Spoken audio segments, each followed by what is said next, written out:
இந்த சீகன்பால் பைபிள் இன்ஸ்டியூட்டில் உங்களை சந்திப்பது என்னுடைய சுத்த கிருபை. அருமையான ஐயா உள்ளிட்ட தேவ ஊழியர்கள், அதற்கு அத்தனை மாணாக்கர்கள் எல்லாருமே என்னுடைய நன்றியை தெரிவித்துக் கொள்கிறேன். கடந்த வகுப்பில் முதலாம் துறை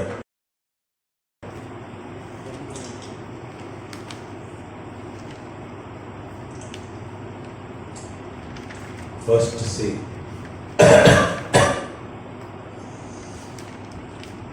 வெளிப்படுத்தின விசேஷத்தை நம்ம ஆய்வு செய்தோம்.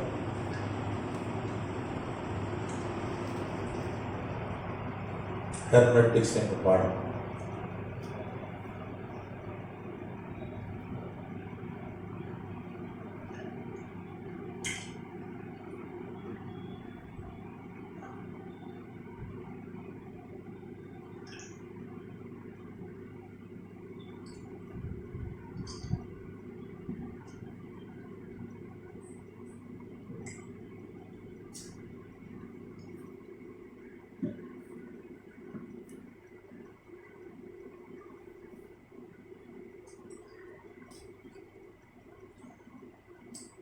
போன வகுப்பில் முத்திரையை உடைக்கிறதற்கு யூதா கோத்திரத்து சிங்கம் தாவீதின் வேறுமானவர் ஆண்டவராகிய இயேசு கிறிஸ்து ஜெயம் கொண்டிருக்கிறார், முத்திரைகளை உடைக்க ஜெயம் கொண்டிருக்கிறான்னு சொல்லி கூப்பன் இங்கே யோவானுக்கு சொல்கிறான். யோவான் அழுகுறான். யோவான் அவனை கொண்டு போய் சிங்க கவியில் போடும்போது அழுகலை, விஷம் கொடுக்கும்போது அழுகலை. என்ன குப்பரில் போட்டு காலையிலேருந்து சாயங்காலம் வரைக்கும் கொதிக்க வச்சாங்க, அப்பவும் அழுகலை. இப்போ முத்திரையை உடைக்கலையே முடியலையே அப்படின்னு சொல்லி அவன் அழுகுறான். இந்த முதல் முத்திரை உடைக்கப்பட்ட பொழுதுதான் ஒரு வெள்ளை குதிரை, அதில் ஒரு கையில் வில்லாம்புதியை குடித்தவன் ஒருத்தன், தலையில் இலையினாலான ஒரு கிரீடம் அணிந்திருக்கிறான். அவன் ஜெயிப்பவனாக புறப்பட்டான் அப்படின்னு சொல்லி இங்கே கடந்த வகுப்புல நம்ம பார்த்தோம். அதற்கான வியாக்கியானங்களெல்லாம் நாம் கண்டுகொண்டோம். கதநாமத்துக்கு சொல்கிறோம். அப்போ முத்திரைகளை ஆண்டவர் முதல் முத்திரையை உடைத்த பொழுது அது யாருக்கு அது அதனால ஒரு விடுதலை உண்டானது? யாருடைய சிறையிருப்பை கர்த்தர் மாற்றினார்னா யோவான். நம்ம பார்த்தோம், அந்த முத்திரை உடைத்த பொழுது ஆட்சி மாற்றத்தை கர்த்தர் கொண்டு வருகிறார். போன ஏதோ தெளிவாக பார்த்தோம். டொமிஷியன் என்கிற ரோம பேரரசன் தான் அப்போ ஆட்சியில் இருக்கிறான். ஆண்டவர் அவனை கவிழ்த்து போட்டு ஒரு புதிய அரசன் நெருவாவை கொண்டு வருகிறார். இந்த டொமிஷியன் 44 வயதான டொமிஷியன் என்ன பண்றான்? கொல்லப்படுகிறான் அப்படின்னு சொல்லி ரொம்ப தெளிவாக பார்த்தோம். ஞாபகா? அப்போ முத்திரைகளை கர்த்தர் உடைக்க வல்லவராய் இருக்கிறார் அப்படின்னு சொல்லி பார்க்கிறோம். முத்திரைகளை கர்த்தர் நமக்காக தான் உடைக்கிறார். முத்திரைகள் ஸ்டீல்கள் எல்லாம் கர்த்தர் என்ன பண்றார்? உடைக்கிறாரு. வேத புத்தகத்திலிருந்து இதனுடைய தொடர்ச்சியாக நியாயாதிபதிகள் புஸ்தகம்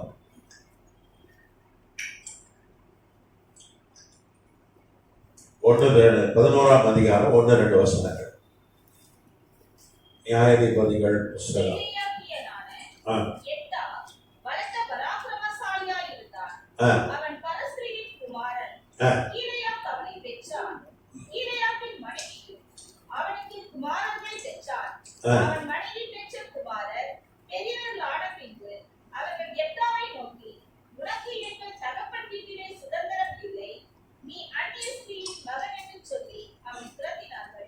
பாருங்க, எப்தா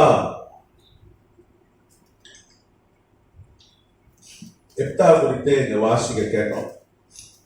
இந்த எப்தா 1097 நியாயாதிபதிகள் புஸ்தகம் 11ஆம் அதிகார சம்பவம் 1097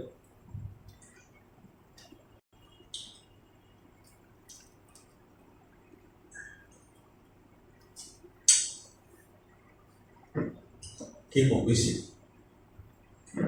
நடந்த ஒரு சம்பவம். கத்திராமத்துக்கு ஸ்தோத்திரம். எஸ்ரா மேல ஒரு எப்தா மேல ஒரு முத்திரையை போடுகிறார்கள். யார் போடுறா?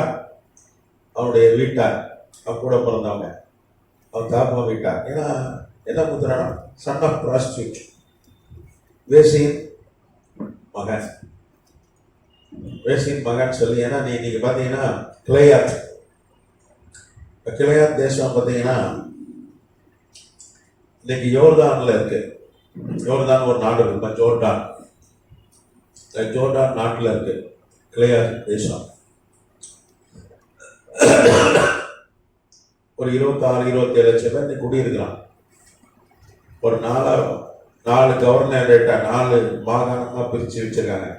இன்னைக்கு கிளையாத், அவன் கிளையாத்துல தான் குடியிருந்தான்.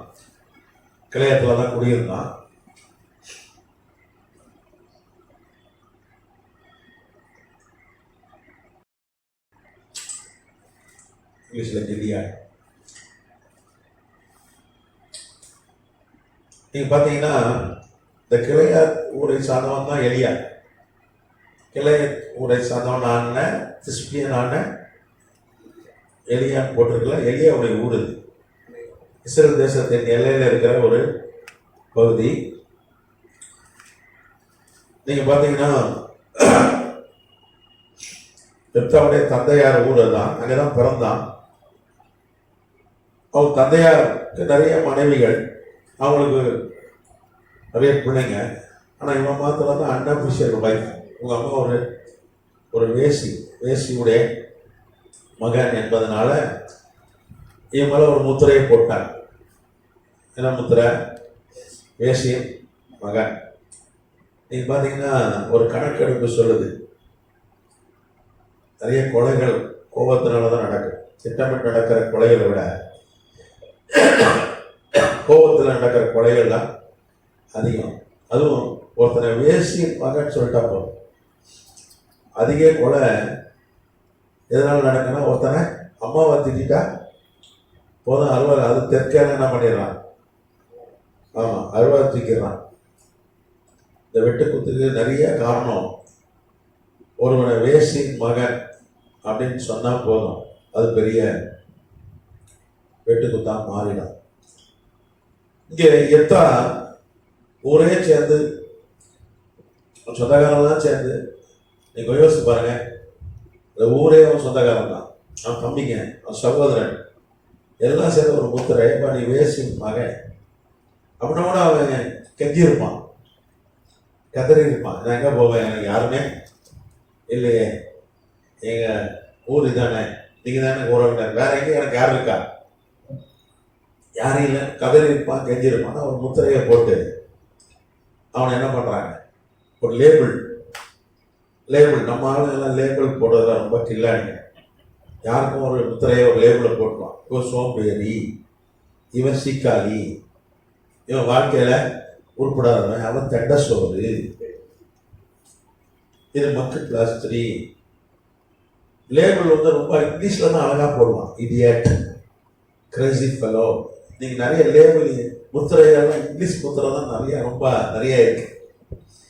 ஒரு 40 வயசு ஆயிட்டாலே ஒரு ஆளை ஜெயிக்கலன்னு வச்சுங்களேன், ஒரு வீடு கட்டல, ஒரு கார் வாங்கல, கொஞ்சம் பணம் சேர்ந்து வைக்கலன்னா அவன ஒரு முத்திரை போட்டுருவான். என்ன முத்திரை? இருந்தாலும் ஜெயிக்க மாட்டான், தோத்தான் தோழிவன். எதுக்கு இவன் ஜெயிப்பவன் அல்ல. ஏன்னா உலகம் என்ன சொல்றான், 40 வயசுல ஜெயிச்சிடணும். எதன ஒரு முத்திரை இங்க எப்தா மேல சொந்த வீட்டார், சொந்த சகோதரர்கள், சொந்த குடும்பத்தார் என்ன பண்றாங்க, எப்தா மேல அந்த ஒரு முத்திரையை போடுகிறார்கள். முத்திரையை போட்டதும் இல்லாம அவன் என்ன பண்றாங்க, துரத்தி விட்டுறாங்க.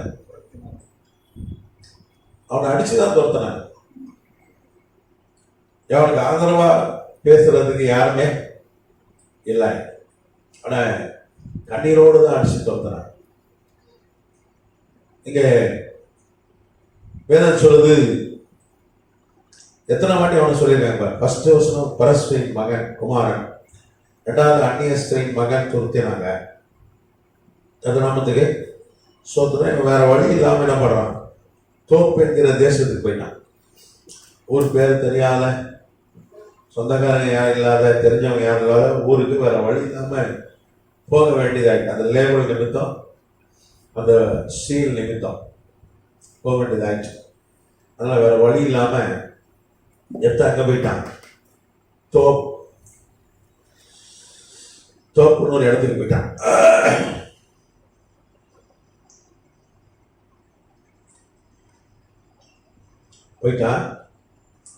இப்பொழுது சில வருஷங்கள் கழிச்சு ஒரு பிரச்சனை வருது இஸ்ரேல் மக்களுக்கு, அந்த கிளையாத்து மக்களுக்கு. கிளையாத்து வந்து இஸ்ரேலுடைய எல்லை. கிளையாத்து முடிஞ்சோம்னா பக்கத்து நாடு தான் அம்மோன். நீங்க அன்னைக்கு வந்து அம்மோன் பார்த்தீங்கன்னா 332 வரைக்கும் இருந்தது. 1446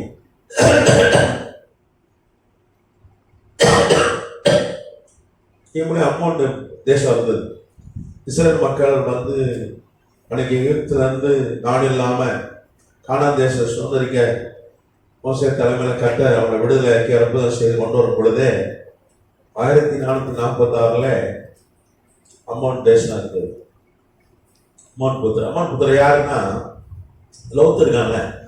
லோத்துடைய மனைவியுடைய பிள்ளைகள் மூலமாய் பிறந்த அந்த சந்ததி தான் அம்மோன். அம்மோன் ஒன்னா இருந்தாங்க. அப்புறம் பிறகு பிரிச்சுட்டாங்க. அம்மோனும் ஒன்னா தான் இருந்தாங்க, ஒரே தேசம். எப்படி நம்ம ஒரு காலத்துல இந்தியா, இலங்கை, பாகிஸ்தான் ஒன்னா இருந்த மாதிரி அப்படித்தானே பிரிக்கப்பட்டது. இன்னைக்கு இந்தியாவே பாருங்க, இலங்கையா ஒரு பக்கம், பங்களாதேஷ் ஒரு பக்கம், பாகிஸ்தான் ஒரு பக்கம், அப்படி பிரிஞ்சிருக்கு. ஒரு காலம் பெரிய அகற்றோட பாரதம் இருந்தது. அந்த மாதிரி 1446 கிமு அப்பவே அம்மன் தோசை இருந்தது. ஆனா எப்போ அழிஞ்சு போச்சுன்னா 332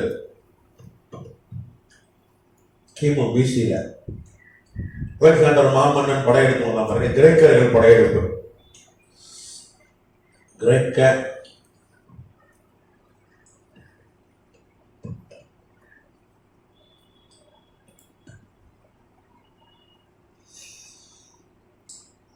அலெக்சாண்டர் மாமன்னன் வந்தா பார்த்தீங்கன்னா, அலெக்சாண்டர் கேட்டான். அவன் தான் என்ன பண்ணான், அம்மோனை பிடிச்சி கிரேக்க தேசமா மாத்திட்டான்.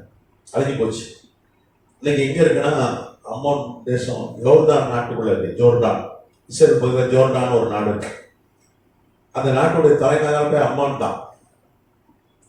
அந்த நாடு இன்னைக்கு அம்மோன் தேசம் இல்லை, ஆனால் ஜோர்டான் ஒரு நாடு இருக்கு. அதுக்குள்ள இருக்கு. ஒரு தேசமே இல்லாமல் போய்விட்டது, அழிந்து போய்விட்டது. இஸ்ரேல் தேசம் மாத்திரம் தான் அழிந்து 2000 வருஷம் கழிச்சு கர்த்தர் என்ன பண்ணார், அதுக்கு வந்து உயிர் கொடுத்தார். இன்னைக்கு ஒரு தேசமா இருக்கு. ஆனா இந்த தேசம் அழிந்து விட்டது, திரும்பி எழும்பவே இல்லை, அறிகுறி இல்லாம போயிடுச்சு. அப்போ இவர்கள் வந்து கிளையாத்து பக்கத்துல தான் இந்த அம்மோன் தேசம்.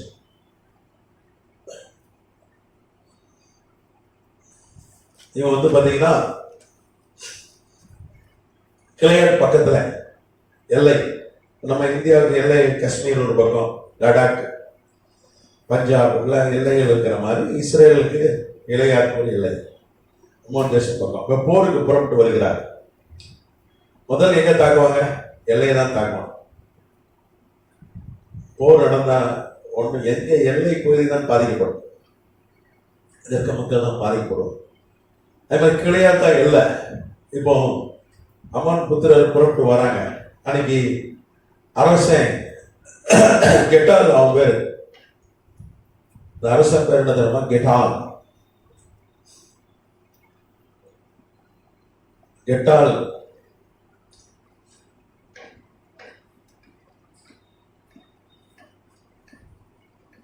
இதுதான் அம்மோன் அரசன்.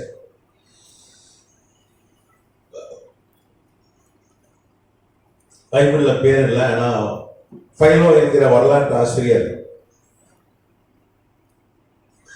அவர் வந்து எப்தாவுடைய வரலாறை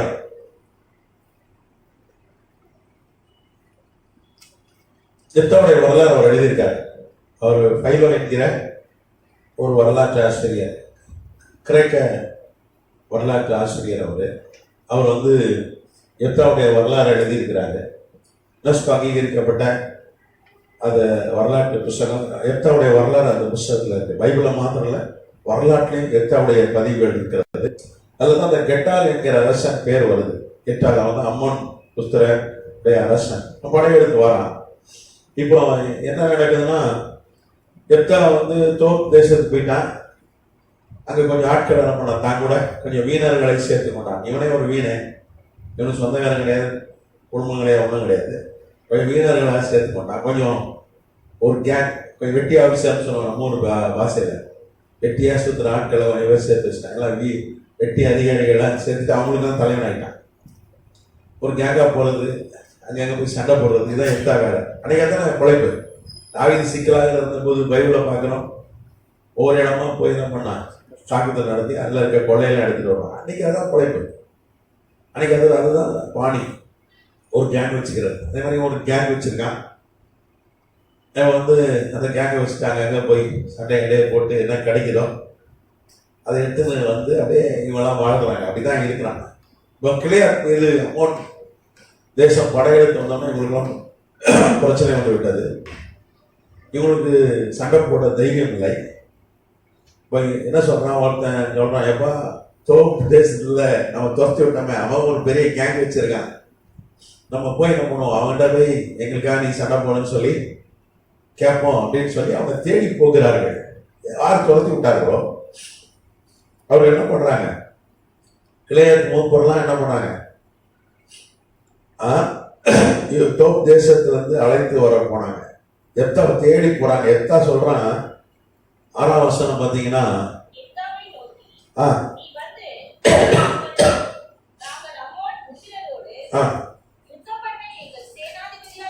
நீ எங்களுக்கு சேனாதிபதியா கூப்பிடுறாங்க. முதல்ல வந்து ஒரு முத்திரை போட்டு வேசியின் மாதிரி அடிச்சுட்டு வந்துக்கிறாங்க.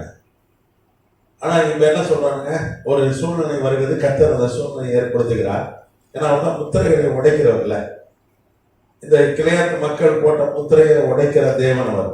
எப்தா கிட்ட போய் சொல்றாங்க, எப்பா நீ சேனாதிபதியாக இரு அப்படின்னு. எப்தா வந்து 7ஆம் வசனம் சொல்றான், நான் என்னை பகைச்சி என் தாப்பா வீட்டில் நீங்க இதெல்லாம் ஏன் துரத்துறீங்க, இப்போ உங்களுக்கு ஆபத்து. 7ஆம் வசனம், இப்பொழுது உங்களுக்கு ஆபத்து நேரிடுகிற சமயத்தில் நீங்கள் இடத்துல ஏன் வருகிறீர்கள் கேட்டான். ஒரு காலத்தில் எனக்கு ஒரு முத்திரையை போட்டு எனக்கு ஒரு லேபிள் ஒட்டி வேசியன் மாதிரி என்னை அடிச்சுல துரத்துறீங்க கண்ணீரோடு. நான் எவ்வளோ கஞ்சினேன், எவ்வளோ அழுதேன். இன்னைக்கு உங்களுக்கு ஆபத்துன்னு வந்திருக்கீங்க. ஆனால் அவங்க சொன்னாங்க, இல்லை நீங்கள் வரணும், நீங்கள் உங்களோட வந்தீங்கன்னா எங்கள் அனைவரும் மேலும் 8ஆம் வசனம், எங்கள் அனைவரும் மேலும் தலைவனாக இருக்க வேண்டும் அப்படின்னு சொல்லி சொன்னோன்னா அவங்க சொன்னாங்கப்பா உங்களால நம்ப முடியாதுப்பா, உங்களால் நம்ப முடியாதுன்னொன்னே அப்பொழுது மூப்பர் என்ன பண்றாங்க, கர்த்தருடைய சமூகத்துல மிஸ்பாவில 11ஆம் வசனம் வாசிங்க.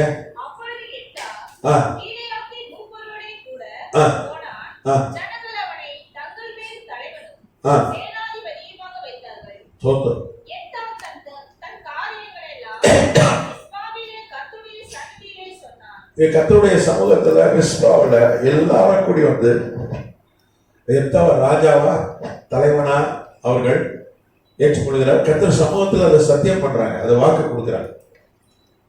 முதல்ல இவங்க தான் ஒரு முத்திரை போட்டாங்க. என்ன முத்திரை போட்டாங்க, இவன் வேசியின் மகன். இப்போ அதே முத்திரை கர்த்தர் உடைக்கிறார். உடைச்சு எப்தாக்கு இப்போ ஒரு முத்திரை கொடுக்கிறார் ஆண்டவர். முத்திரை போட்ட ஆளுங்களே என்ன பண்றான், இப்போ ராஜா சேனாதிபதினு ஒரு முத்திரையை கொடுக்கிறான். கர்த்தர் நாமத்துக்கு சோத்திரம். நீங்க பாத்தீங்கன்னா எப்தா போருக்கு போறான். போறதுக்கு முன்னாடி அவர் பொருத்தனை ஒண்ணு பண்றான். எல்லாருக்கும் ஃபேமஸான ஒரு காரியம் பைபிள். என்ன பொருத்தனை பண்ணா, நான் போர்ல ஜெயிச்சுட்டு திரும்பி வரும் பொழுது என் வீட்டுல இருந்து வருகிற முதல்ல ஆமா போலீஸ் எடுத்துறான். அவன் நினைச்சு பார்க்கல மகன் வருவான், அவனுக்கு ஒத்தைக்கு ஒரு மகன் அவன் வந்துச்சான். அவன் பேர் பைபிள் இல்லை, ஆனா வரலாற்றுல அவருடைய பேர் இருக்கிறது. இந்த ஃபைல தான் வரலாற்று ஆசிரியர் ஃபைல தான் அந்த மகளுடைய பேர்லாம் அவர் எழுதின வரலாறு. அந்த புத்தகம் பார்த்தீங்கன்னா யுனெஸ்கோவால் அங்கீகரிக்கப்பட்ட ஒரு புகழ்பெற்ற வரலாற்று நூல். அது பேர் வந்து லிபர்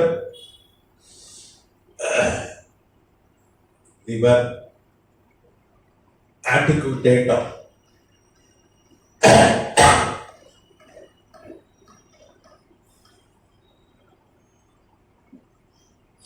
பிப்ளிகாரம். ஆங்கிலத்துல எழுதுறேன்.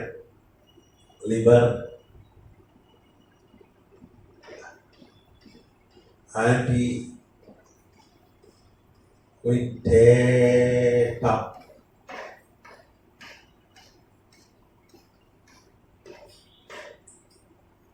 பிப்ளிகாரம்.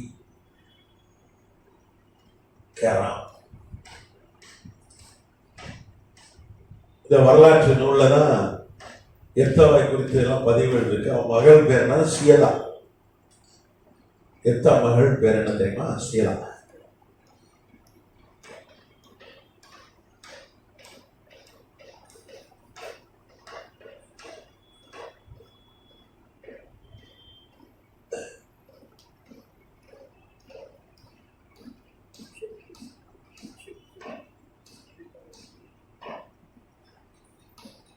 எல்லா பேரும் பைபிள்ல எல்லாருடைய பேரும் எழுதிட்டீங்கன்னா பைபிள் பெருசாயிரும். அப்புறம் நம்மளால பைபிளை தூக்க முடியாது. அதனாலதான் கர்த்தர் சின்ன புஸ்தகமா கொடுத்திருக்கிறார்.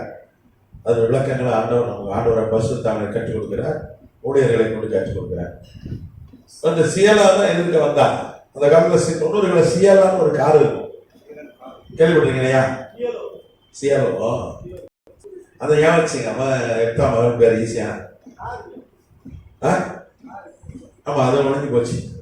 சரி, சியலா அப்படின்றது நினைப்புக்காக அவங்க ஒன்று அடையாளத்தை வச்சு ஞாபகம் வச்சுங்கன்னா நான் அப்படிதான் ஞாபகம் வச்சுக்கேன். நிறைய காரியங்களை மனப்பாடம் பண்ணுறதுக்கு எப்படின்னா இது ஒரு குறுக்கு வழி. இந்த சியலா காரை ஞாபகம் வச்சுக்கிட்டாங்க. அன்னைக்கு கொஞ்சம் ஃபேமஸா சியலா கார் ஒன்றும் இல்லை. வந்த வேகத்தில் காணாம போயிடுச்சு. அது தோல்வி. அழகா இருந்தது கார் பார்க்க. சரி, ஒரு சியாலா எதிர்க்க வரா. சிலர் என்ன சொல்றான்? இல்ல பழி சொல்லிட்டாரு, தரப்பழி கொடுத்தாரு. இல்ல, அவள் கண்ணியா இருந்தா காலம். பைபிளே இருக்கு. நீங்க பைபிளே பார்த்தீங்கன்னா காலம் ஃபுல்லா என்ன பண்ணா? அவ கண்ணியா இருந்தா. இன்னைக்கும் இஸ்ரேல் ஜனங்கள் 4 நாள் அவளுக்காக என்ன பண்றாங்க? கன்னிமார்கள் வாலிப பிள்ளைகள் 4 நாள் அவளுக்காக இப்பவும் அதை அனுசரிக்கிறாங்க. இன்னைக்கும் அனுசரிக்கிறாங்க. அவ 2 மாதம் தவணை கேட்கிறான். நான் மலையில திரிஞ்சு 37 வருஷம். இன்னும் அவள் தன் தகப்பனை நோக்கி, நீர் எனக்கு ஒரு காரியம் செய்ய வேண்டும். நான் மலையின் மேல் போய் திரிந்து நானும் என் தோழிமார்களும் என் கன்னிமை நிமித்தம் துக்கம் கொண்டாட எனக்கு 2 மாதம் தவணை கொடும். 2 மாசம் போயிட்டு 39 வருஷம் தான் சொல்லுது. அவன் கடைசி வரைக்கும் கன்னியா இருந்தான். 39 2 மாதம் முடிந்த பின்பு தன் தகப்பனிடத்தில் திரும்பி வந்தாள். அப்பொழுது அவள் பணிந்த தன் பொருத்தின்மை அவளுக்கு செய்தான். அவளுக்கு புருஷனை கல்யாணம் கட்டாம இருந்தான். நீ மூல பாஷை பார்த்தீங்கன்னா கடைசி வரைக்கும் கன்னியா இருந்தான்னு போட்டுருக்கு இவரே பைபிள்ல. சிலர் என்ன சொல்றாங்க? அவளை ஒரே போடா போட்டு நரம்பொழி கூத்துட்டான் எத்தான்னு சொல்லி சிலர் சொல்றாங்க. அது உண்மை இல்லை. பைபிளை படிக்கணும் ஃபுல்லா. பைபிள் இருக்க வரலாறு தான் சொல்லுது. இப்போ சியாலா குறுக்க வந்துட்டான். கர்த்தர் எத்தாக்கு பெரிய வெற்றி கொடுத்தாரு. ஆனா அவனுக்கு கிடைச்ச முதல் வெற்றி என்னன்னா, அவன் மேல அந்த முத்திரைய உடைத்தார். வேசியின் மகன், த சன் ஆஃப் ப்ராஸ்டியூட். 8 குத்து கொள்ளலாம். அதனால அந்த அப்படி சொன்னா நடந்துடும். அப்படிப்பட்ட ஒரு பட்டத்தை, அந்த அப்படிப்பட்ட முத்திரையை என்ன பண்றாரு ஆண்டவர்? உடைச்சி அவன் மேல ஒரு புது லேபிள் ஓட்டுறார், புது முத்திரை போடுறார். நியாயாதிபதி என்கிற முத்திரை. அந்த அம்மன் புத்திரர் ஜெயிக்க கர்த்தர் உதவி செய்தார். 6 வருஷம் என்ன பண்ணாம இஸ்ரேலை நியாயம் தீர்த்தான். கர்த்தர் நாமத்துக்கு ஸ்தோத்திரம். எப்தா ஒரு கட்டுக்கதை கிடையாது. வரலாற்றிலே அவனை குறித்த பதிவுகள் இருக்கிறது. நீங்க பாத்தீங்கன்னா அமர்னா லெட்டர்ஸ் ஒரு கல்வெட்டு எடுத்தாங்க 1907. 1907 அமர்னா லெட்டர்ஸ், அதாவது எழுத்துக்கள். அது ஒரு கல்வெட்டு. நிறைய கல்வெட்டுகள் எடுத்தார்கள். எங்கன்னா அமர்னா, எகிப்துல அமர்னா என்கிற இடம், அதனாலதான் அமர்னா கல்வெட்டுகள் பேர் இருக்கு. அமர்னா இங்கிலீஷ்ல பாத்தீங்கன்னா அமர்னா லெட்டர்ஸ்.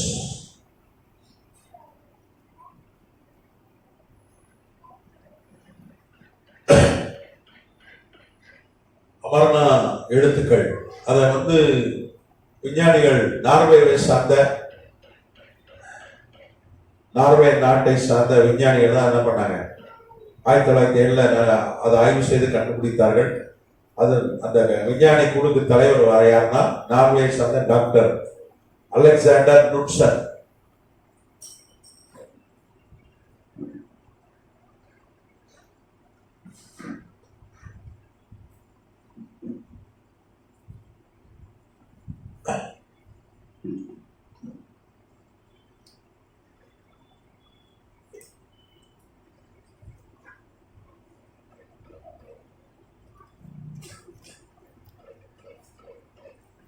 இப்ப இந்த அமர்னா கல்வெட்டுகள் எர்த்தாவு குறித்த பதிவுகள் அதுல இருக்கு. எர்த்தாவு குறித்த எல்லா விவரங்கள் பதிவுகள் அதுல இருக்கு.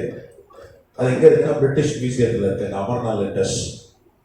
நீங்க பிரிட்டிஷ் மியூசியம் போனீங்கன்னா, நீங்க இங்கிலாந்து போகும்போது சொல்லுங்க, நான் உங்களுக்கு என்ன பண்றேன், லொகேஷன் அனுப்புறேன், அட்ரஸ் அனுப்புறேன். இங்கிலாந்து டூர் ரொம்ப முக்கியம். அது மியூசியம் போனோம், பைபிள் ஆதாரங்கள் பெரிய மியூசியம். எக்மோர்ல ஒரு மியூசியம் இருக்கு, யாராவது போயிருக்கீங்களா? ஆமா, போய் பார்த்துக்கலாம். ஃபர்ஸ்ட் இந்த மியூசியத்தை பாருங்க. ஆமா, அப்புறம் இங்கிலாந்து ஆமா, அப்புறம் இங்கிலாந்து மியூசியத்துக்கு போகலாம். லண்டன் போனீங்கன்னா அந்த மியூசியத்துக்காகவே போகலாம். சரியா? சரி. அப்போ எர்த்தா குறித்த ஆதாரங்கள் அமர்னா லெட்டர்ஸ் கல்வெட்டுகளை நார்வே விஞ்ஞானிகள் கண்டுபிடித்திருக்கிறாங்க. அப்புறம் லைபர் ஆன்டிகுயிட்டேட்டம் பிப்ளிக்கரம்ன்ற வரலாற்று நூல், பைலோ என்கிற வரலாற்று ஆசிரியருடைய யுனெஸ்கோவால் அங்கீகரிக்கப்பட்ட ஒரு புகழ்பெற்ற ஒரு வரலாற்று ஆசிரியர், அவருடைய பாதி அதுல இருக்கு. அது மாத்திரம் இல்ல, 2016 இஸ்ரேல் விஞ்ஞானிகள், தொல்லியல் துறை விஞ்ஞானிகள் ஃபிங்கல்ஸ்டைன் அவர் தலைமையில எர்த்தா குறித்து ஆய்வு செய்து நிறைய கண்டுபிடிப்புகள் கண்டுபிடிச்சிருக்காங்க, ஆதாரங்கள் எடுத்திருக்காங்க. ஃபிங்கல்ஸ்டைன் அவர் பேர், டாக்டர் ஃபிங்கல்ஸ்டைன்.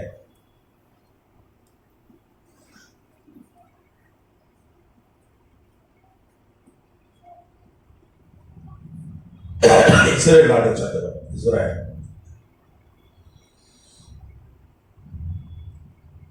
அந்த ஆதாரங்கள்லாம் எங்க இருக்குன்னா இஸ்ரேல் ஆன்டிகுட்டி மியூசியத்தில் வச்சிருக்காங்க, எர்த்தா உடைய ஆதாரங்கள்.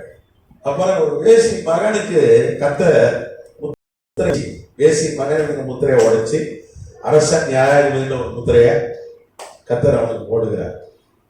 உண்மையா வாழ்ந்த ஒரு மனுஷன். ஏதோ ஒரு கட்டுக்கதை, நல்லா இருக்க கதை, ஆனா நேரத்தில் இப்படி நடக்காதுமா. வரலாற்றுல இருக்கப்பா, தொல்லியல் துறை ஆய்வுகள் இருக்கு. இன்னைக்கும் பிரிட்டிஷ் மியூசியத்துல அவனுடைய ஆதாரங்கள்லாம் இருக்கிறது. கத்தர் நாமத்துக்கு சொந்தம். அவன் கத்தர் முத்திரைகளை உடைக்கிற தேவன், முத்திரைகளை உடைக்கிறார். இன்னொரு காரியத்தை நான் உங்களுக்கு காண்பித்து கொடுக்க விரும்புகிறேன். பிலமோன் புஸ்தகம், பிலமோன் புஸ்தகம் எங்க இருக்கு தெரியுமா?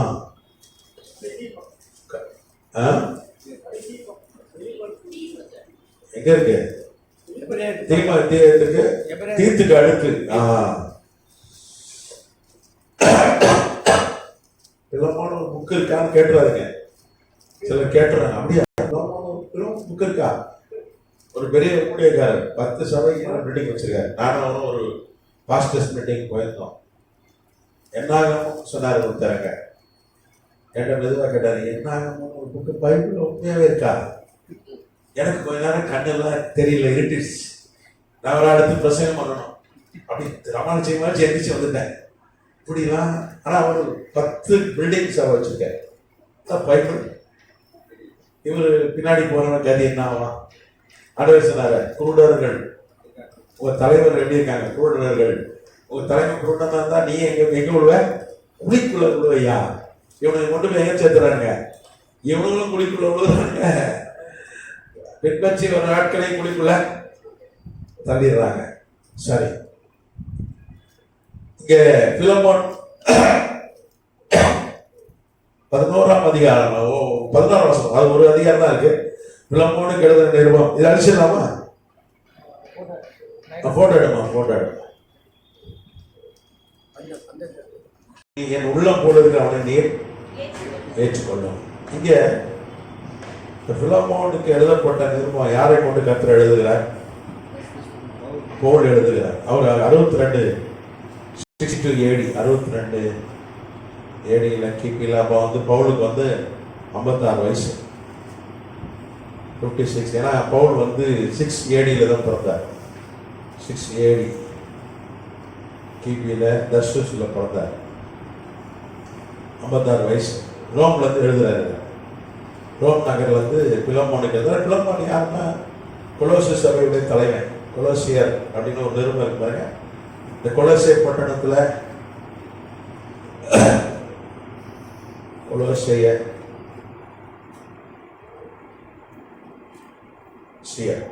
சபை தலைவன் தான் அவன்.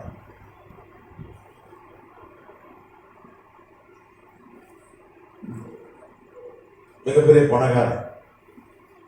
பவுன் மாதிரி அவனும் பணக்காரன். பவுன் பணக்காரன். ஆனால் பிலமோன் சொந்த ஊர்ல இருந்தான். பவுல் தர்சீஸ்ல இருந்தான்னா பெரிய பணக்காரன். அப்பா பெரிய கவர்னர், ஒரு ராணுவமே வச்சிருந்தார், வரி வசூல் பண்ணார். பிறக்கும் போதே அவன் ரோமனா பிறந்தான். ரோமனா ஆகிறது, ரோம பிரஜையாளர் ரொம்ப கஷ்டம். ஏன்னா 600 செனட்டர் இருப்பாங்க ரோம் இட்டாலியில். அவங்கெல்லாம் ஓட்டு போடணும். அதுக்கப்புறம் ஒரு இது கொடுப்பாங்க, ஒரு டேக் ஒன்று கொடுப்பாங்க, ஒரு முத்திரை. நல்லா மரத்தில் வந்து ஒரு புக்கு மாதிரி செஞ்சு முத்திரை போட்டு கொடுப்பாங்க. அது அழியாது. அது எப்போ இடுப்பில் கட்டி சொன்னான். எங்கே போனால் அதை காமிச்சுருந்தாரு, நான் ரோமன்.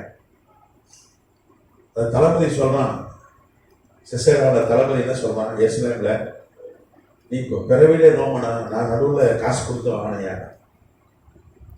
அதாவது வரலாறு ஆசிரியர் எழுதுறாங்க, ஒரு 5-6 கோடி ரூபாய் செலவாகணும் இன்னைக்கு செலவு மதிப்புக்கு ரோம பிரஜை ஆகணும்னா. ஏன்னா 600 செனட்டர் சேர்ந்து ஓட்டெடுப்பு நடத்தணும். அவங்க ஓகேனா தான் பாராளுமன்றத்தில் தீர்மானம் நிறைவேற்றி தான் ஒருத்தனை குடியும் ஏற்றுக்கொள்வார்கள். அப்படி ஒரு சட்டம் இருந்தது அன்னைக்கு ரோம்ல. உலகத்தை ஆண்டவர் ரோமர்கள். பவுல் பெரிய ஆள், பெரிய பணக்காரன். அதனால கரெக்டாக எல்லா நாட்டுக்கும் நம்மளால போக முடியுது. எல்லாராலையும் எல்லா நாட்டுக்கும் போக முடியாது.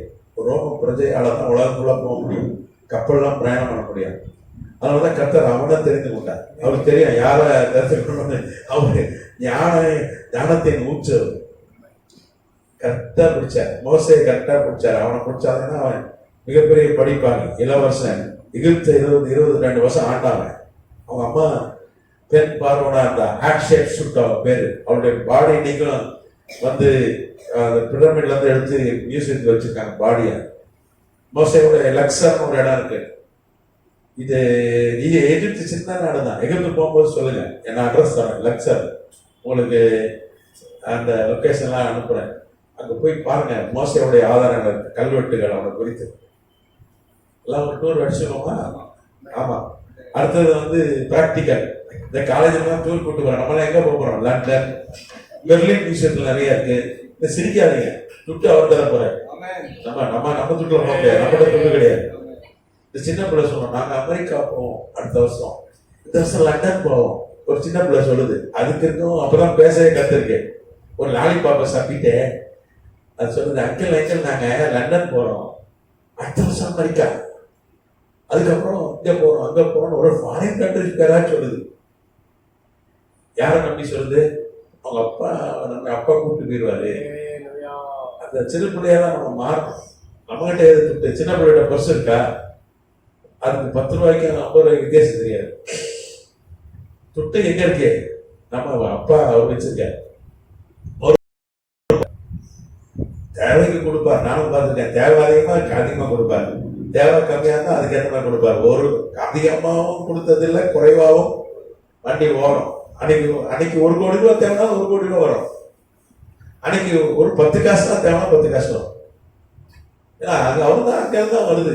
நம்ம நினைச்சுக்க நம்ம பர்ஸ், நம்ம பேங்க் அக்கௌண்ட், நம்ம ஏடிஎம் கார்டு, அதெல்லாம் கிடையாது. பரத்துல இருந்து வருது.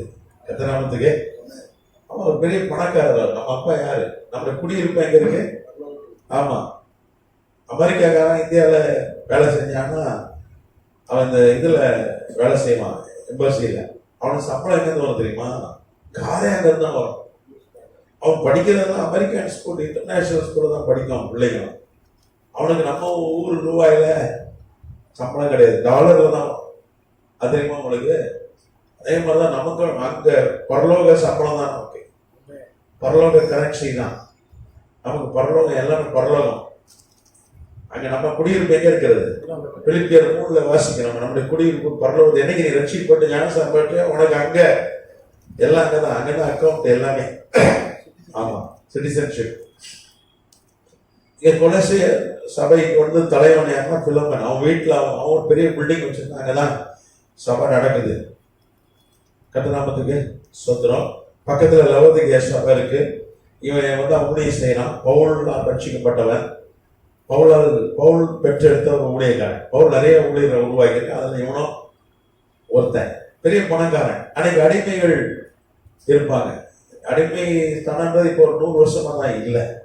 அதே மாதிரி நீங்க மார்க்கெட்டு பல்லாவரம் சந்தைன்னு ஒன்று இருக்கு நமக்கு சென்னை பகுதியில். பெரிய சந்தை பார்க்கணுன்னா தான் போனோம். ஆடு விற்பான், மாடு விற்பான், எல்லாம் விற்பாங்க. ஆனா அந்த காலத்துல சந்தையில மனுஷன் விற்பான். ஸ்லேவ் ட்ரேடிங் அப்படின்வாங்க. அடிமை வியாபாரம். அது ஒரு வியாபாரம். ஆட்களை விற்பது. ஒரு ஆள் வேலைக்கு வேணும்னா சம்பளம் கொடுத்துலாம் இருக்க மாட்டான். ஆளை கூப்பிட்டு காசு கொடுத்து கொண்டுருவான்.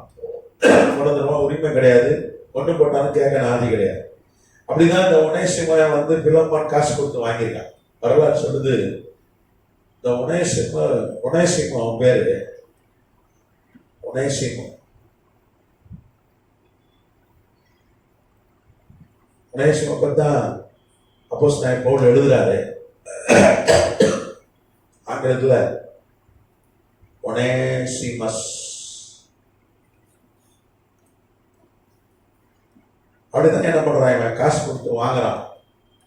அவன் என்ன பண்றான்? ஒனேசிமா பிலோமான் கிட்ட இருக்கிற பொருள்லாம் திருடிட்டு ஒரு நாள் ஓடிடுறான், தப்பிச்சிடறான்.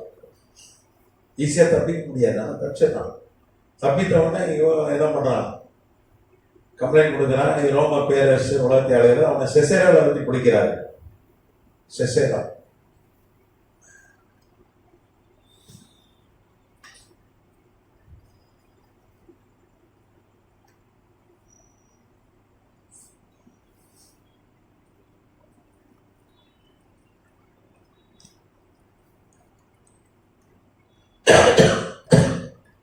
சிசேரால வைத்து பிடிக்கிறார்கள்.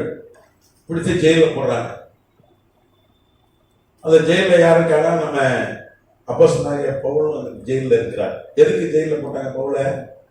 அவர் திருடல, அவர் ஓடிடல, அவர் சுவிசேஷத்தை நிமித்தம். சுவிசேஷம் அன்னைக்கு பிரசங்கம் பண்ணதுனால யூதர்கள் என்ன பண்ணாங்க? அவரை பிடிச்சி கொலை செய்ய போனாங்க. பெரிய கலவரம் உண்டாச்சு. அதுவும் குறிப்பாக எருசலேமில் வச்சு கைது பண்ணாங்க.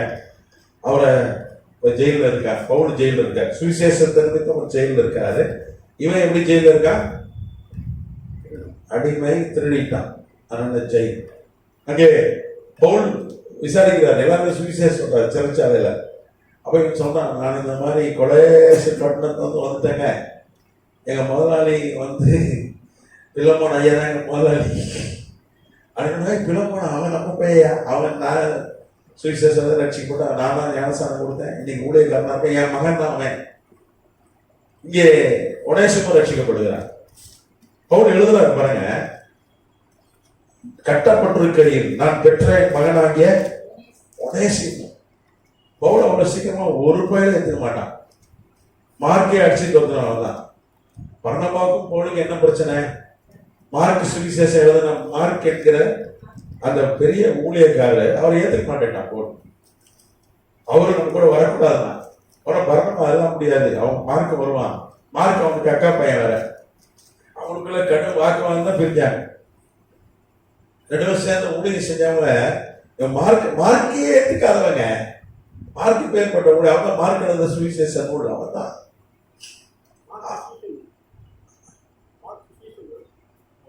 நேரடி சீசன் ஆனவருக்கு மார்க் எழுதுன சுவிசேஷம் நூல் வந்து எழுதுன அவ்வளவு பெரிய ஊழியக்காரே ஏற்றுக்க மாட்டேன்ட்டான்.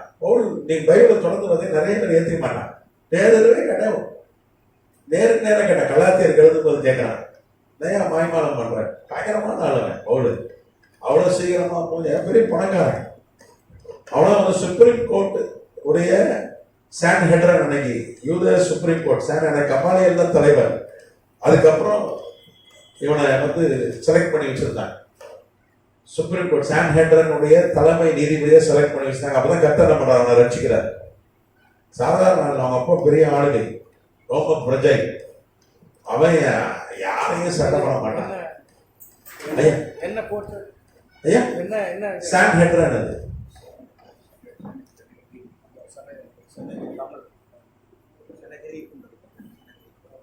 சனகரிப்.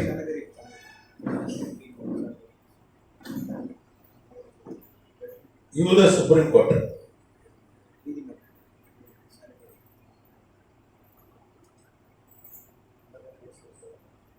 நம்ம இந்தியாவில் எப்படி சுப்ரீம் கோர்ட்ல ஒரு நல்ல நீதிபதி ஆண்டு கொடுத்தார், சந்திரசூட். அப்படியே சாட்டையை சொல்ற தலைவர்.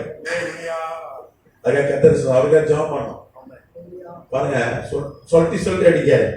இந்த பயல அத்துமீறி அவன் வைக்கிறதும் சட்டமா இருந்தது.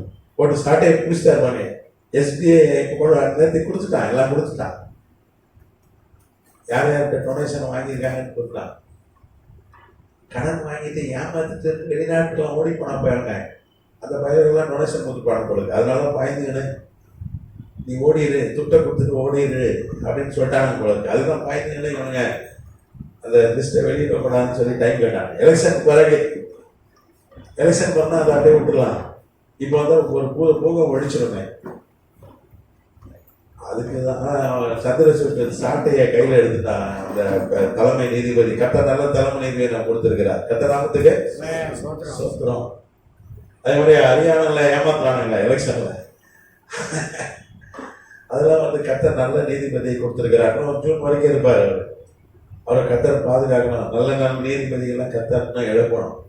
கர்த்தர் நாமத்துக்கு சோத்திரம். எலெக்ஷன் நேர்மையாக நடக்கணும். ஏன்னா எலெக்ஷன் கமிஷனர் ராஜினாமா பண்ணிட்டார். 2027 வரைக்கும் அவருக்கு பதவி. கோயில் அவர் பேர். ஏன் ராஜினாமா பண்ணாருன்னா இவங்க நெருக்கடி பண்ணி ராஜினாமா பண்ண சொல்லிட்டாங்க. எலெக்ஷன் தேதியை தள்ளி போடுறதுக்கு. எலெக்ஷனுக்கு உடனே அவங்க ஜெயிக்கிறதுக்கு வாய்ப்பு இல்லை. இன்னைக்கு இருக்கிற மத்தியில ஆளுகிற கட்சி அவர்கள் ஆட்சிக்கு வர முடியாத ஒரு சூழல் இருக்கிறதுனால எலெக்ஷன் டைம் போட்டு அதுக்குள்ள இந்த இடி, அதுக்கப்புறம் ஐடி, அப்புறம் சிபி, இவங்கெல்லாம் இதெல்லாம் வச்சிருக்காங்க. இதெல்லாம் தன்னிச்சையா எங்களுடைய இயக்கம் அமைப்புகள் யாரும் கண்ட்ரோலும் பண்ணக்கூடாது அதை. ஆனால் இவங்க அதை பயன்படுத்தி எல்லாரும் மேலேயும் கேஸ், எல்லாரையும் பிடிச்சி உள்ளே போடுறது. அப்போ எல்லா தலைவரையும் உள்ளே போட்டுட்டு எலெக்ஷனை எந்த தலைவர் எல்லாம் ஜெயிலில் இருப்பான், இவங்க எலெக்ஷன் சந்திக்கலான்னு ஒரு திட்டம் போடுறாங்கன்னு சொல்லி அரசியல் வல்லுநர்கள் சொல்கிறாங்க. அதுக்குதான் அந்த எலெக்ஷன் கமிஷனரை ராஜினாமா பண்ண சொல்லியிருக்காங்க. ரொம்ப மோசமான ஒரு காலகட்டத்தில் நம்ம வாழ்ந்துருக்கோம். இந்தியா இது வரைக்கும் ஒரு சந்திக்காத முதல்ல இந்த 75 ஒரு எமர்ஜென்சி. ஆமா, 77 எலெக்ஷன்ல நடந்த அராஜகங்கள். அன்னைக்கு எமர்ஜென்சி ஒன்று நீங்க கேள்விப்பட்டிருப்பீங்க. நானும் கேள்விப்பட்டிருப்பேன், சிலர் தான் கேள்விப்பட்டிருப்போம். எல்லாருக்கும் தெரியாது. அந்த 77 நீங்க பிறந்திருக்க மாட்டீங்க. 77 நான் கேள்விப்பட்டேன் எமர்ஜென்சி. பயங்கரம். அதே மாதிரிதான் இப்போ நடக்குது. ஆனா கர்த்தர் ஆட்சியாளர்களை ஏற்படுத்துகிறவர், ஆட்சியாளர்களை தள்ளுகிறவர். 77 பார்த்தீங்கன்னா எவ்வளவு ஃபோர்ஸ் யூஸ் பண்ணாங்க. இப்ப இருக்கிற ஆட்கள் 100 மடங்கு பவர்ஃபுல். அவங்களாம் இப்பெல்லாம் இருக்கிறவங்களும் 100 மடங்கு பயங்கரமான ஆட்கள். அவங்களே குத்துனாங்க, ஓட்டு எலெக்ஷன் குத்துறாங்க, பிடிச்சி அப்போ ஜெயிக்க முடியல. எல்லாமே அவங்க கண்டுள்ளது. எல்லாம் எதிர்கட்சி தலைவர் ஜெயில கிடந்தான். 77 எமர்ஜென்சி இல்லை, பிரச்சாரம் பண்றது கூட ஆள் இல்லை, செலவுக்கு துட்டு இல்லை. இன்னைக்காவது ஒரு எதிர்கட்சி எல்லாம் கூட்டணி அமைச்சு ஸ்ட்ராங்கா இருக்கு. அப்பவே அன்னைக்கு எமர்ஜென்சி இல்லை, சீக்கிரம் இல்லை ஆளுங்கட்சியாளர். ஏன்னா கர்த்தர் ஆட்சியாளர்களை அவர் தான் ஏற்படுத்துறார், அவர் தான் தள்ளுறார். அது என்ன குத்துனாலும் என்ன பண்ணாலும் அவர் செய்ய நினைச்ச காரியம் தடைப்படாது. செசரா வச்சுக்கு போடுறான். இங்க அவன் மேல குற்றப்பட்ட ஒரு புத்திர என்னன்னா பிரயோஜனம் இல்லாதவன். இங்க பவுல் எழுதான், முன்னே அவன் உனக்கு பிரயோஜனம் இல்லாதவன் இப்பொழுது உமக்கு எனக்கும் பிரயோஜனம் உள்ளவன். முன்னே அவன் திருடன், முன்னே பிரயோஜனம் இல்லாதவன், முன்னே அடிமை, ஒரு முத்திரை. ஒனேசிமும் போட்ட முத்திரை தான். ஒனேசிமும் ஊழியக்காரர் தான், கொலோசை சபைக்கு தலைவர் தான். இவனே சொன்ன, எப்ப நீ பிரயோஜனம் இல்லாதவன் நினைச்சிட்டு இருக்க, இவன் இப்ப உனக்கும் பிரயோஜனம் உள்ளவன் எனக்கும். கர்த்தர் ஒனேசிமும் முத்திரையை உடைக்கிறார், உன்னுடைய முத்திரையை உடைக்கிறார். ஒரு அடிமை அவன். பாருங்க, இவங்களுக்கெல்லாம் உதவி செய்யறதுக்கு யாருமே இல்லை. ஆனா கர்த்தர் முத்திரை என்ன பண்றார்? ஒரு அடிமைக்கு உதவியா யாருமே சட்டம் கூட இல்லை. ஆனா அந்த அடிமையுடைய முத்திரையை கர்த்தர் என்ன பண்றார்? உடைக்கிறான். கர்த்தரை ஏற்றுக்கொள்றான். கர்த்தர் என்ன பண்றார்? அவன் பிரயோஜனம் உள்ளவன் ஒரு முத்திரையை அவனுக்கு கொடுக்கிறார். கர்த்தர் நாமத்துக்கு ஸ்தோத்திரம். திருடன் அடிமைன்ற ஒரு முத்திரையை கர்த்தர் உடைச்சி பிரயோஜனம் உள்ளவன் சொல்லி ஒரு முத்திரையை அவனுக்கு கொடுக்கிறார். இந்த ஒனேசிமு பார்த்தீங்கன்னா, ஒனேசை எங்க ஊழியம் செஞ்சானா எபேசர் ஊழியம் செஞ்சான். எபேசு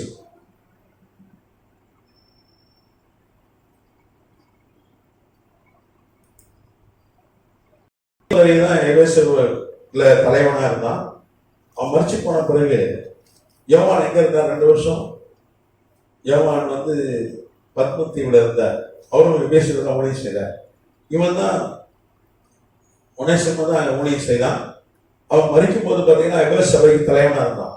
வரலாறு சொல்றது, அவனை குறித்து வரலாற்று ஆசிரியர்கள் பதிவிட்டிருக்கிறார்கள். நிறைய வரலாற்று ஆசிரியர், ஹிப்போலிட்டஸ், நைசிபோரஸ் போன்ற வரலாற்று ஆசிரியர்கள் அவன் பதிவிட்டிருக்கிறாங்க.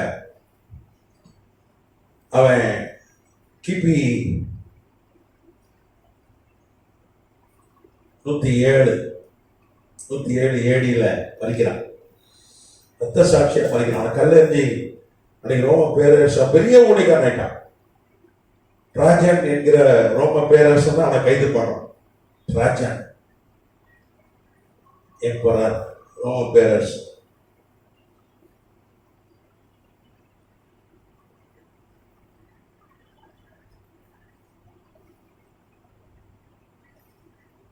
அவனை கைது பண்றான். கல்லெறிந்து கொண்டார்கள். கிபி 107. அவனோட கல்லை இன்னைக்கு எபேசுல இருக்கும். ஒனேசிமுடைய கல்லறை.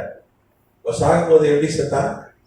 எபேசு தலைவர் பெரிய வெளிப்படுத்த விசேஷம் 7 சபையில முதல் சபையானது எபேசு தான். இன்னைக்கு ரொம்ப பிரபலமான சபை. அதுக்கு அவன் தான் தலைவராக இருந்தான். இன்னைக்கு பாஷா பிஷப், உண்மையான பிஷப். நான் சொல்றது பிஷப் நிறைய பேர் இருக்காங்க. ஆமா, ஏன் பிஷப் இருக்க? நான் பிஷப் ட்ரெஸ் வச்சிருக்கேன், அதனால பிஷப். ஒரு ஆளு கேட்டேன், நீ எத்தனை சபை வச்சிருக்கேன்? பிஷப் ட்ரெஸ் வச்சிருக்கேன், செயின் வச்சிருக்கேன், அதனால நான் பிஷப் பண்ணலாம். சபையே இல்லாத ஆள் அவன் பிஷப்பா இருக்கான். இன்னைக்கு ஒரிஜினல் பிஷப். நூற்றுக்கணக்கான சபை இருந்தது எபேசு அந்த சபையின் கீழே. அதுக்கு அவன் தலைவனாக இருந்தான்.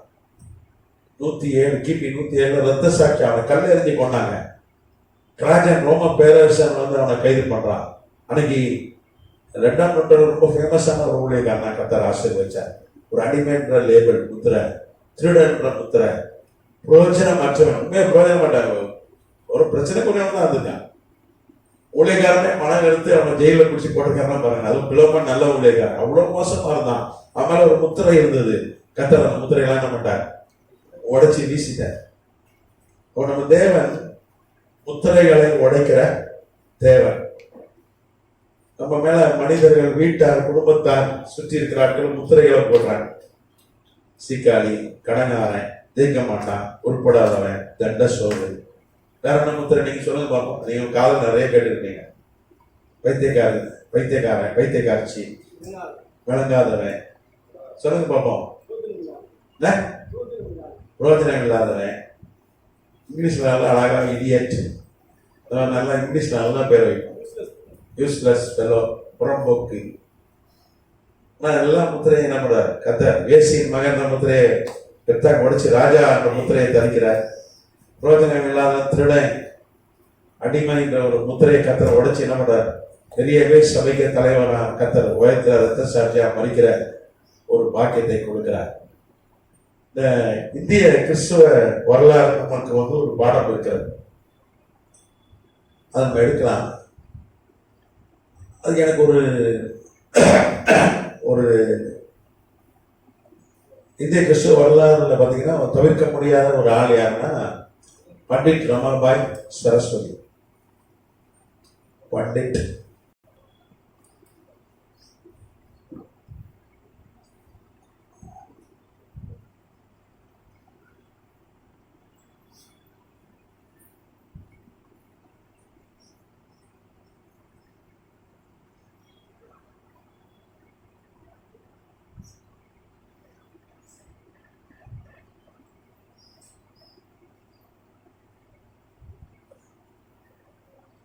இவங்க 20 வயதா இருக்கும் பொழுது இந்த பண்டிட் என்கிற பட்டம் அவங்களுக்கு வழங்கப்பட்டது.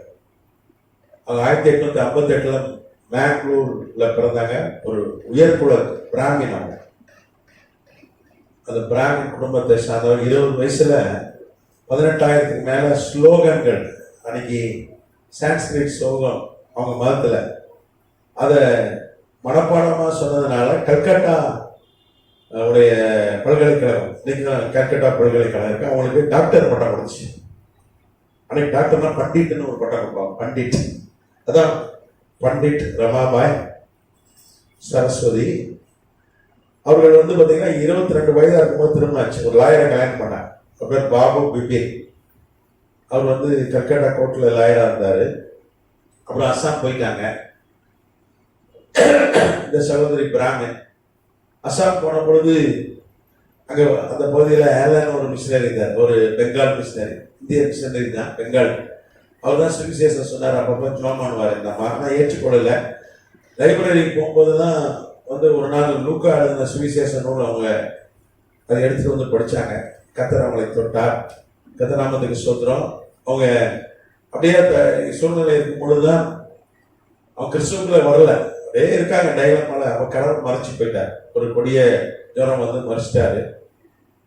அப்போ வந்து பிராமண சமுதாயத்துல கணவன் மறைச்சிட்டா உடன்கட்டை ஏற்றிடுவாங்க. கணவன் எரிகிற அந்த தீக்குள்ளே என்ன பண்ணிடுவாங்க, பெண்ணையும் தூக்கி போட்டுருவாங்க மனைவிய. அது அன்னைக்கு ஒரு கொடிய ஒரு பழக்கம் இருந்தது.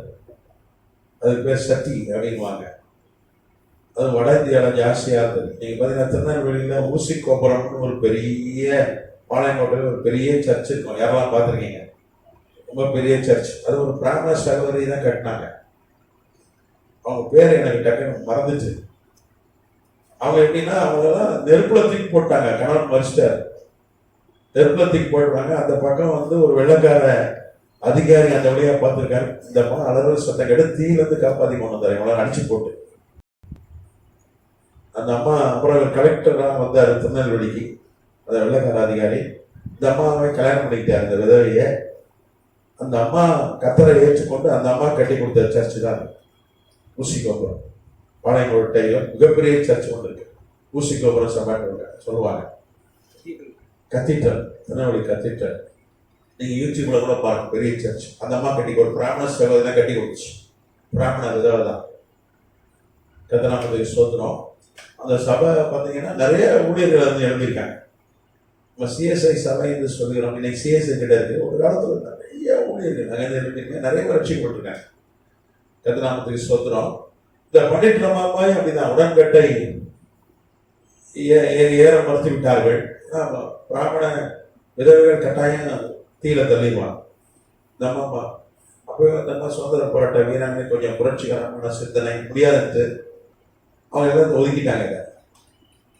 பொதுவாக பிராமின்ல ஒரு விதவாயிட்டா ரொம்ப அவமதிப்பாங்க. நான் வந்து சின்ன வயசா இருக்கும் போது மொட்டை பாப்பாத்தி என்று சொல்வார்கள். அவர்கள் மொட்டை அடித்திருப்பார்கள். பிராமன் சமுதாய விதவைகள்லாம் மொட்டை அடிச்சிருப்பாங்க. நீ கேள்விப்பட்டிருப்பீங்க நான் சொல்லுத. ரோட்ல அப்படியே போவாங்க. அவங்க வீட்டில் மரியாதை கிடையாது, அவங்களுக்கு சேர்த்துக்க மாட்டாங்க. நம்ம வீட்டில் இருந்து எங்கள் அப்பாலாம் வெளியே போனாருன்னா அவங்க வராங்களான்னு பார்ப்பார். அவங்க வந்தாருன்னா போக மாட்டார். அவங்க எதுக்க போனால் அன்னைக்கு முழுக்க விளங்காதவங்க. நான் ஏசு வாங்கியிருக்கேன் எங்கள் அப்பாட்ட. பாடா ஏதாவது மொட்டை பாப்பாத்தி வராறா? நான் ஒரு நாள் மொட்டை பாப்பாத்தி வர்றது தெரியாது, நான் வாரமே வரலன்ட்டேன். கரெக்டாக எதிர்க்க வந்துச்சு நம்ம பாவம். ஆன நேரத்துக்கு ரொம்ப அந்த ராசி இல்லாதவர்கள் இவங்க மூஞ்சில முடிச்சா விளங்காது அப்படிலாம் ஒரு பழக்கம் இருந்தது. இப்போ அது இல்லை.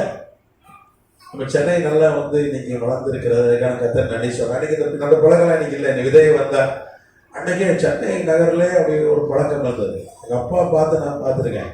எல்லாரும் பார்ப்பாங்க. நான் எங்க அப்பா பார்த்துருந்தேன். எல்லா அநேகர் பார்ப்பாங்க. ராசி இல்லாதவர்கள், ஒட்டர் பாப்பாத்தி அப்படின்னு ஒரு முத்திரையை அந்த பண்டிட் ரமாபாய் மேல குத்திட்டாங்க. இந்த பண்டிட் ரமாபாய் அதுக்கப்புறம் தான் ஆண்டவரை ஏற்றுக்கொண்டுச்சு. 22 வயசுல அவன் கணவர் மறிச்சிட்டாரு. அப்புறம் இந்தியாவுக்கு வந்து சென்னைக்கு வந்தாங்க. 22 வயசுல கல்யாணம் பண்ணிக்கணும். 24 வயசுல அவன் கணவர் மறிச்சிட்டாங்க. அவங்க சென்னைக்கு இந்த அடையாள ஆலமரம் இருக்கு பாருங்க, தியோசாபிக்கல் சொசைட்டி. யாரெல்லாம் தெரியும் அடையாளம் இருக்கு தெரியுமா? Theosophical society. அங்க வந்து ஆங்கிலம் கற்றுக்கொண்டாங்க. இங்க வந்தா பிரச்சனை தெரியல. இங்கே அதே அந்த முத்திரை இங்கே தொடர்ந்ததுனால திருப்பி அங்க வடக்க போயிட்டாங்க.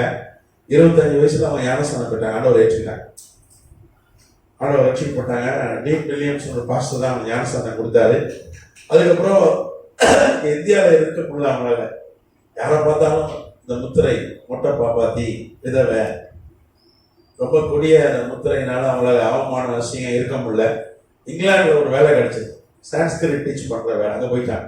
25ஆவது வயசுல அவங்க ஒரு குழந்தை வேலை இருந்தது, மனோரமா. அதை தூக்கிட்டு போயிட்டாங்க. அந்த குழந்தைய தூக்கிட்டு போயிட்டாங்க. இந்தியாவுக்கே வரக்கூடாது முடிவு பண்ணிட்டாங்க. ஏன்னா இங்க ஒரு முத்திரை போட்டாங்கல்ல, அங்க வெள்ளைக்காரன் அப்படிலாம் பார்க்க மாட்டான். வெள்ளைக்காரன் ஜாதி பார்ப்பதில்லை. அதுக்கப்புறம் இந்த மாதிரி எல்லாம் விதவை அப்படிலாம் பார்க்கறது இல்லைங்க. அவங்க கொஞ்சம் அட்வான்ஸ்டா இருக்கிறான். அங்க போயிட்டாங்க. அப்புறம் ஒரு வருஷம் கழிச்சு அமெரிக்காவில் ஒரு டீச்சர் வேலை கிடைச்சி அங்கே செட்டில் ஆயிட்டாங்க. நான் கத்தர் அவங்களோட பேசினாங்க, நீ இந்தியாவுக்கு போ. அப்போ ஆண்டவர்கிட்ட சொன்னாங்க வந்து என்ன முத்திரை, அதுக்குதான் அவங்க வரல, நான் முத்திரை உடைப்பேன் கத்தர் சொன்னேன். அவங்க பாருங்க, அன்றைக்கே வந்து பரிசுத்தாவின் அபிஷேகத்துக்காக அவங்க ஜெபிக்கிறாங்க. அவங்க நீங்க பாத்தீங்கன்னா அவங்களுக்கு ரட்சிக்கப்பட அவங்க இங்கிலாந்து போகும்போது பாத்தீங்கன்னா அவங்களுக்கு 1884, அவங்க அப்போ 26 வயது. அப்பவே அவங்க என்ன பண்ணுவாங்க, பரிசுத்தாவின் அபிஷேகம், வரங்கள், அந்நிய பாஷை குறித்து ஒரு விசுவாசம் இருந்தது. அன்னைக்கு வந்து அதுக்காக ஜெபிக்க ஆரம்பித்தார்கள். நீங்க 1884 பரிசுத்தாவி பெற்றாலே கிடையாது உலகத்துல கிடையாது. இன்னைக்கு 200 கோடி பேர் இருக்கிறான் பரிசுத்தாவி பெற்று அந்நிய பாஷை பேசுற. நீங்க அதெல்லாம் கவனிக்கணும். உலகத்துல விரல் விட்டு கூட என்ன முடியாது. இன்னைக்கு பழைய பாடல எப்படி தாவியது, மோசே, சாம்பு எப்படி கொஞ்சம் பேர் இருந்தாங்க, அப்படிதான் இருந்தாரு. ஆண்டவர் சொன்ன மாம்சமான யாருமே ஆவிய ஊற்றுவேனாரு. இடையில இந்த 2ஆம் நூற்றாண்டு 3ஆம் நூற்றாண்டுல எல்லாம் வந்த ஊழியர்கள் பொதுவாக வந்து ஊழியர்களை தான் நம்புவோம். நம்ம எல்லாம் பைபிள் எல்லாருக்கும் பைபிள், ஊழியக்காரனுக்கே சில பைபிள் தெரிய மாட்டேங்குது. நம்ம என்ன பண்றது? என்னாக இருக்கான்னு கேட்கான், பிலோமன் இருக்கான்னு கேட்கான், பிலோமன் யாரும் சித்தப்பான்னு கேட்கான். அப்படி இருக்கு, கரெக்டா? அப்போ மற்றவங்களுடைய நிலைமை என்ன? ஒரு ஊழியர், பிரபலமான ஊழியர் சொல்லிட்டாரு, இன்னும் அந்நிய பாஷை கிடையாது, இன்னும் பரிசுத்தாவின் அபிஷேகம் கிடையாது, இனி வரங்கள் கிடையாது, எல்லாம் ஆதி அப்போஸ்தலர் சபை காலத்துல முடிஞ்சிட்டு, நீ ஆண்டவரை ரட்சகரா ஏற்றுக்கொண்டாலே பரிசுத்தாவின் உனக்குள்ள வந்துடுறாரு, தனியா பரிசுத்தாவின் அபிஷேகம் ஒண்ணு இல்ல அப்படின்னு போதித்தார்கள். அப்படிதான் இருந்தது போதனைகள். அன்னைக்கு பல ஆண்டுகள் பரிசுத்தாவின் அபிஷேகம் பெற்ற ஆட்கள், ஏற்கனவே 600 ஆண்டுகளா ஆட்களே இல்லைன்னு தான் சொல்லணும். அந்நிய பாஷை பேசுறதே உலகத்துல இல்லை, அப்படிதான் இருந்தது. இன்னைக்கு 200 கோடி பேர் அந்நிய பாஷை பேசுற கிறிஸ்தவன் இருக்கிறாங்க உலகத்துல. கர்த்தநாமத்துக்கு ஸ்தோத்திரம். அப்ப 1884 அவளுக்கு அந்த அம்மாவுக்கு ஒரு விசுவாசம் இருந்தது. பரிசுத்தாவின் அபிஷேகம் உண்டு, அந்நிய பாஷை உண்டு, வரங்கள் உண்டு, அற்புதங்கள் உண்டு. அதுக்காக ஜெபிக்க ஆரம்பித்தார். போய் ஜெபிக்க ஆரம்பிச்சார். அன்னைக்கு வந்து பிரசங்கர் கூட இல்லை. நீங்க பாத்தீங்கன்னா 1901 1901 சார்ல்ஸ் ஒரு பிரசங்கியா இருந்தார் அமெரிக்கா. அவர் ஒருத்தர் தான் பரிசுத்தாவின் அபிஷேகம் பத்தி பிரசங்கம் பண்ணார். சார்ல்ஸ் அவர் வந்து பெத்தேல் பைபிள் இன்ஸ்டிடியூட் ஒரு பைபிள் நடத்தினார். பெத்தேல் பைபிள் இன்ஸ்டிடியூட், கன்சாஸ் ஒரு இடம் அமெரிக்கால, கன்சாஸ், யுஎஸ்ஏ. பெத்தேல் பைபிள் பள்ளி, கன்சாஸ், அமெரிக்காவில் இருக்கிற மாநிலம். அமெரிக்கா.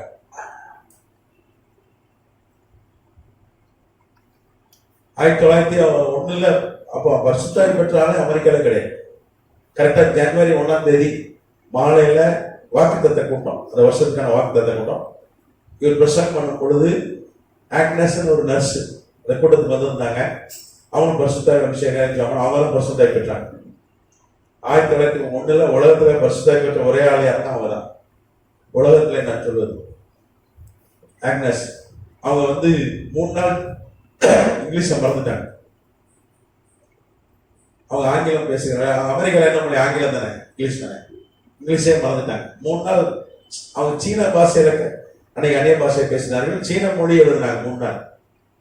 அவங்க பேடா படிச்சாலும் சீனா மொழி தான் வந்துச்சு, இங்கிலீஷ் வரல. அதுக்கு அப்படிதான் இருந்தது நிலைமை. அதனால வேத சொல்ற பின்மாறின்னு ஒண்ணு இருக்கு. முன்மாறி ஊற்றுவேன். யோவேல்ல பார்த்தீங்கன்னா முன்மாறியை ஊற்றுவேன். பெந்தகோஸ்தே வந்த பொழுது முன்மாரியை கத்தர் ஊட்டினார். அப்புறம் பின்மாறி, அத 1900க்கு அப்புறம் தான் பின்மாறி ஊற்றப்பட்டது. கத்தராமத்துக்கு சோத்திரம். அமெரிக்கால ஒரே ஒரு பெண்ணு தான் பரிசுத்தை பெற்றா. 1903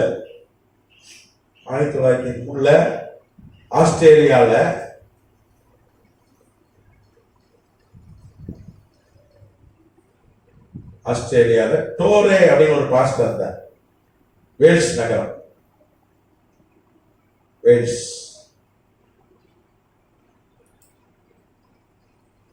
நகர்ல எஸ்ஹெச் டோரேன்னு ஒரு பாஸ்டர் இருந்தார்.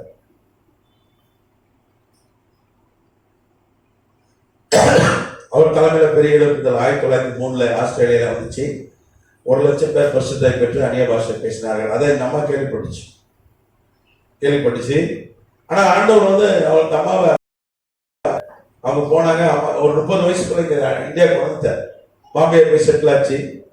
எனக்கு வேண்டாம் பாம்பே பட்டணம், இங்கன்னா கொஞ்சம் அந்த ராசி இல்லாதவா அப்படின்லாம் கொஞ்சம் இருக்காது பட்டணம் அப்படின்னு சொல்லிட்டு அங்க போய் பட்டு செட்டில் ஆச்சு. ஆண்டவர் சொன்ன நீ பூனைக்கு போ, பூனை இன்னைக்கு பூனை அன்னைக்கு பூனா இங்க போக சொன்னாரு. அன்னைக்கு இவ்வளவு பெரிய நகரப்புறம் பூனா கிடையாது, அங்கேயும் பிரச்சனை தான். யாருமே அவங்கள சேர்க்கல. ஒரு 500 விதவைகள், பிராமண விதைகளை வச்சு அவங்களை பராமரிச்சு வந்தாங்க. ஒரு சபை நடத்தினாங்க. அது பேர் முக்தி மிஷன். முக்தி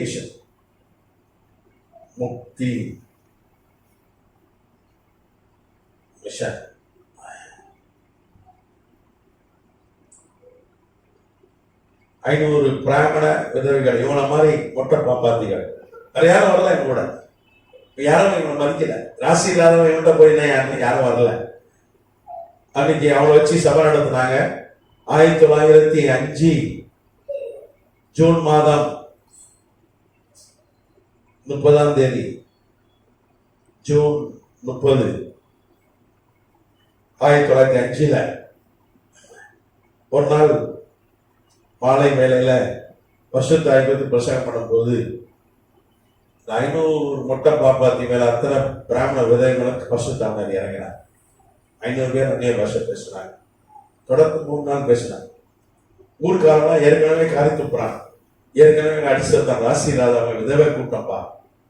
எல்லாம் ஊருக்காரெல்லாம் சேர்ந்துனா இவங்க சத்தம் போடுறாங்களே, கடப்பாறை கத்தி கையில கிடைக்கலாம் தூக்கி வந்தாங்க. கட்டையெல்லாம் எல்லாரும் தூக்கி வீசிட்டார் ஆண்டவர். உள்ள யாராலும் நுழைய இந்த கரண்ட் சாக்கடிச்சா எப்படி விடுவான், அவனை கூட பொத்து விழுந்துட்டான். தூக்கி வீசி எரிஞ்சிட்டார் ஆண்டவர். 3 நாள் அபிஷேகம். அந்த வருஷத்துல தானே 1905 தானே இந்தியாவில் 1 லட்சம் பேர், பூனேல மாத்திரம் பரிசுத்தாய் அபிஷேகம் பெற்றாங்க. 1 லட்சம் பேர். நீங்க பாத்தீங்கன்னா இவங்க மேல என்ன ஒரு முத்திரை இருந்தது, ராசி இல்லாதவள், மொட்டை பாப்பாத்தி, விதவை அப்படின்னு ஒரு முத்திரை யார் மேல இருந்தது, பண்டிட் ரமாபாய் மேல இருந்தது. என்னைக்கு 1905 ஜூன் 30 பரிசுத்தாய் அபிஷேகம் இறங்கிச்சோ அவங்க சபையில, அன்னையில இருந்து அவங்களுக்கு என்ன பண்றது தெரியுமா, பெண்டிகாஸ்டல், மதர் ஆஃப் பெண்டிகாஸ்டலிசம், பெந்தேகோஸ்தே இயக்கத்தின் தாய். அமெரிக்கால கூட நீங்க எழுப்புதல் இல்லை, கொரியால கிடையாது. பெந்தேகோஸ்தே சபையுடைய தாயின்ற ஒரு பட்டம் அவங்களுக்கு கொடுக்கப்பட்டது. இன்னைக்கும் பாருங்க பெந்தேகோஸ்தே இயக்கம், நம்மளா பெந்தேகோஸ்தே சபை. இந்த பெந்தேகோஸ்தே தாய் யாருன்னா அவர்கள் தான் பெந்தேகோஸ்தே இயக்கத்தின் தாயா இருக்கிறாங்க. கர்த்தர் பண்டிட் ரமாபாயுடைய முத்திரைய ராசி இல்லாதவள் விதவை ஒரு கொடிய விஷயம். அந்த முத்திரையை உடைச்சி பெந்தைகோஸ்த இயக்கத்தின் தாய், ஆசியாவுடைய பெந்தைகோஸ்த இயக்கத்தின் தாய்ன்ற ஒரு பட்டத்தை கொடுத்தார். நம்ம தான் ஃபர்ஸ்ட் பெந்தைகோஸ்த சபை ஆசியால ஆரம்பிச்சு.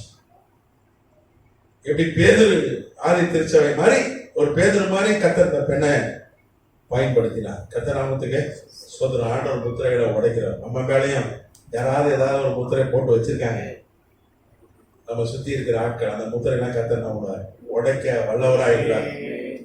அவர் தாவீதின் வேறு, யூதா கோத்திரத்து சிங்கம், அவர் ஆண்டவராகிய இயேசு கிறிஸ்து முத்திரையை உடைக்கிறதுக்கு அவர் ஜெயம் பெற்றிருக்கிறார். அவர் எத்தாம் முத்திரையை உடைச்சாரு, ஒனேசிமு முத்திரைய உடைச்சாரு, பண்டிட் ரமாபாய் முத்திரை. அதோட பெரிய முத்திரை நமக்கு இல்லை. அவங்களுக்கு இருக்கிற அளவு கூட நமக்கு முத்திரை இல்லை. சின்ன சின்ன முத்திரை தான் போட்டு வச்சிருக்கேன். எல்லாத்தையும் உடைக்க அவர் வல்லவராக இருக்கார். ஒரு கடைக்காரன், ஒன்றுத்துக்கு லாய்க்கு இல்லாதவன், ஜெயிக்காதவன், சில முத்திரை வச்சிருக்காரு. எல்லா முத்திரை கத்தரை உடைவாரு. நோயாளி, சீக்காளி, எல்லா முத்திரையை போட்டு வச்சிருக்கேன். எல்லாத்தையும் கத்தரை உடைக்க வல்லவராக இருக்கிறார்.